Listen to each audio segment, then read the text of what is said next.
adversarial search, and adversarial machine learning. Na few other related topics to that. So we'll start with 1A. Discuss the following local search algorithms in relation to AI, providing a scenario where each of the algorithms will become handy in our daily social problems. Now we're given hill climbing, simulated annealing, and genetic algorithms. Now these are all local search algorithms, and how do they all relate? If you look at hill climbing, given an example where, let's say you're climbing a hill and you want to reach the peak. You want to reach the peak. During hill climbing, you're going to just continue, and let's assume there is mist on the mountain. You're going to climb it continuously, slowly by slowly. Like if you presume that this, if you presume a path is less mist, it's going to help you reach the goal quicker, like the peak, then you're going to take that route. Now, how does that differentiate from simulated annealing? Now, for simulated annealing, see, in hill climbing, you don't necessarily look back. Just keep going forwards. Now, in simulated annealing, as you climb the hill, you keep looking back. Just if you keep moving backwards, just a few steps, maybe you meet a rock, go back. Maybe like you take another path, you go back. So it's more repetitive steps like that. And then how do we explain the genetic algorithms? Um, these ones could be, let's say you wanted to breed genes between two dogs. You had, let's say, a German Shepherd and a Pit Bull. German Shepherd is a bit aggressive, but family oriented. But then a Pit Bull is more aggressive, muscle. So if you breed those genes over a certain period of time, then you'd come up with the exact gene. Or maybe let's say you want it family oriented and maybe like the mass of the people. Did it over a repeated process, you'd come up with that. Yeah. Um, examples how this could be used. So just good about under hill climbing, but okay, now these are more about examples, maybe hill climbing in job scheduling, simulated planning for traffic management. So job scheduling, let's say you wanted to schedule jobs amongst employees, like let's say be constructing a house, and you wanted people to maybe like this one carry the cement like in an efficient way. That is what used that is a real world scenario where we use such an algorithm to devise jobs for employees. Things submitted annually like traffic lights, call the time, like it would help the algorithm to learn that okay, maybe on this road I should allow more cars to pass through, something like that. The genetic algorithms, like I've just given the example for the breeding dogs. It's about the same thing here. Yeah, like genes and stuff. That was question 1A. Now, let's go to now. There's a way we can improve these algorithms through responsible and uh, ex, ex, explainable AI. Now, if what first of all maybe define some of these things, maybe maybe let's do explainable AI first. Explainable AI aims to make AI systems more transparent and understandable to users. So, like the way you would maybe put signposts on the road to show people that okay, I'm digging. So like you're helping people know that okay, if you see the signs, digging is helping them understand what's going on. Like I'm building the road or something. So how can we use explainable AI to control these algorithms? Two ways: transparency and user understanding. So transparency, maybe for climbing, we could provide visualizations of the search path and heuristic function For some method annealing, could visualize the temperature scale and acceptance of worst solutions. His understanding may be for, let's give an example, hill climbing. Okay. We could use simple language to explain the algorithm's steps and decisions so you get the idea. And then also another one could be, apart from his understanding, we could have interpretable outputs. So maybe for hill climbing, like give an example of job state related to an example of climbing the mountain. What example would we give for interpreting outputs? We could provide clear explanations with the final solution and why it is considered to get it. Yeah, and then now responsible AI. Responsible AI focuses on creating AI systems that are ethical, fair, and unbiased. To can improve the usability of these algorithms through, we have two ways here: bias mitigation and ethical considerations. So maybe for bias mitigation,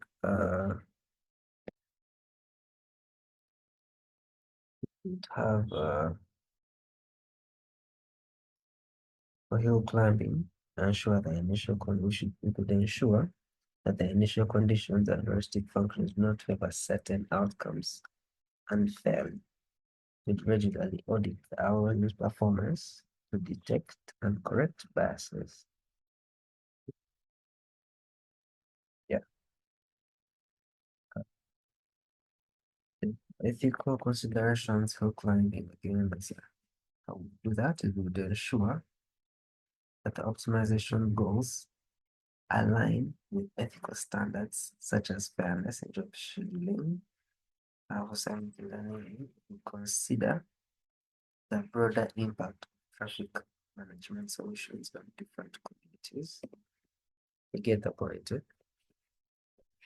Yeah, then in this slides, I will classify some of these things, maybe responsible. This will be the bias mitigation thing.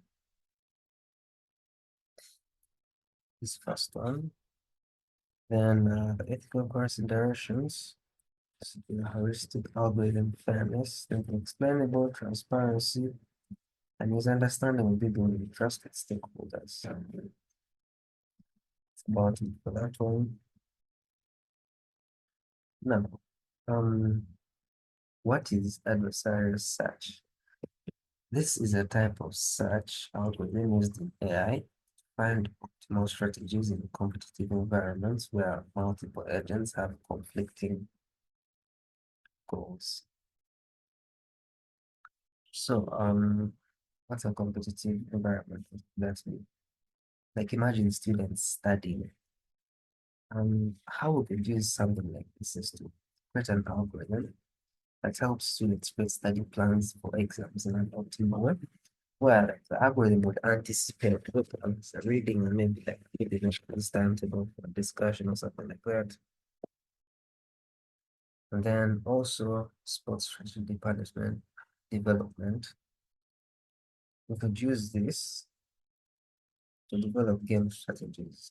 So for example, a soccer team can use this to anticipate the moves of the opposing teams. Maybe now this one is going to defend the goal. Also, one is going to strike the ball towards the opposing team's goal, something like that.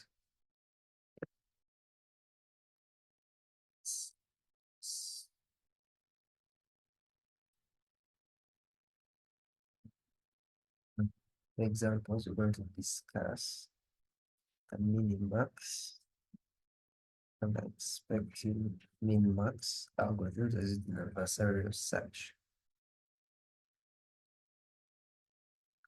Let's begin with min-max. The min-max is a decision-making algorithm used in two-player zero-sum games. It aims to minimize the possible loss for worst-case scenario. the keyword there will be zero sum. So in this case, what do you mean by zero sum? Zero sum is a constant here from game theory where the gain of one player is exactly equal to the loss of another player. This would be like chess, checkers, what else? Ludo,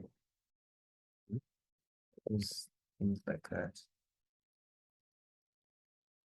So an example would be just like I've said, can be used to decide the best move for a player. This algorithm evaluates all possible moves, assuming that the opponent will also play optimally. And then the expected minimax is also an extension of the minimax algorithm. All this one handles uncertainty by incorporating chance nodes.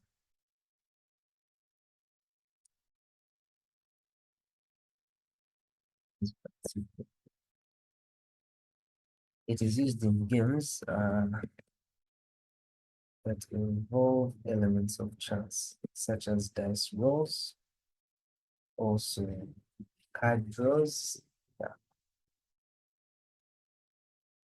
so like you can see here, backgammon one, expecting maximum value of small moves while factoring in the probabilities, various dice outcomes. Yeah. So theoretically, both of these algorithms apply as long as one player is winning, the other is losing. And then the alpha minus beta tuning technique. That's its main purpose of research. Adversarial research is used in competitive environments. Hmm?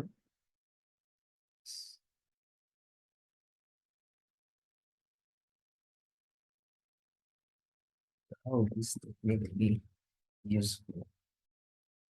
First of all, the main purpose of the alpha minus beta is to improve efficiency and to maintain optimality. So maybe for improving efficiency, we could do that by reducing the number of nodes evaluated. So it speeds up the decision-making process. And then for optimality, it ensures that the same optimal move is chosen as would be the same standard max algorithm. So that with way fewer computations. Maybe for a bit more clarity, like this, the goal of this alpha minus beta problem is to eliminate branches in a search that won't affect the final decision. Yeah, so for example, tic-tac-toe, we could use this technique to build an algorithm that solves tic-tac-toe. Yeah, I think that's it basically. Next question was discuss the concept of serial machine learning. So what is serial machine learning? This is a technique that's used to study machine learning model attacks to identify weak points and form a defense against malicious attacks. So at this age, you would want to believe that AI is impenetrable. But as long as the computer system, it has to be viable to something. Now, what we're going to test these things and like make them future proof to any attacks is through this. So which is a poisoning attack, an evasion attack, extraction attack. So maybe what's each of these? Poisoning attack. This poisons the learning machine model to underperform, contaminating the data to provoke a vulnerability. That will test some aspects of that. And for evasion, this one takes place on trained machine learning models. And ingestion is the input likely to manipulate how the machine learning model classifies it. Like, is it learning correctly? Is there something it could change to try and confuse it? Extraction attack. This involves an attacker manipulating a machine learning model to create uh, replica of the model stealing data from the model. So we need to usually protect these models from such things because imagine ChatGPT was owned by it. Imagine there be a lot of chaos going on right now. Now, number three, discuss the concept of adversarial machine learning. So just done that. That's what we've just done. 3B, discuss how adversarial machine learning is used for adversarial research. So adversarial machine learning actually related, although the former is used to test machine learning models. And the latter is a technique used by machine learning models to find optimal solutions in competitive environments. Okay, so we got into that comes in the slides, but based on what I've told you, the other one tests the model, the adversarial machine learning, and then the other one is use the machine learning models to find optimal solutions in competitive environments. So that's understanding. Okay, I'm going to end there for today.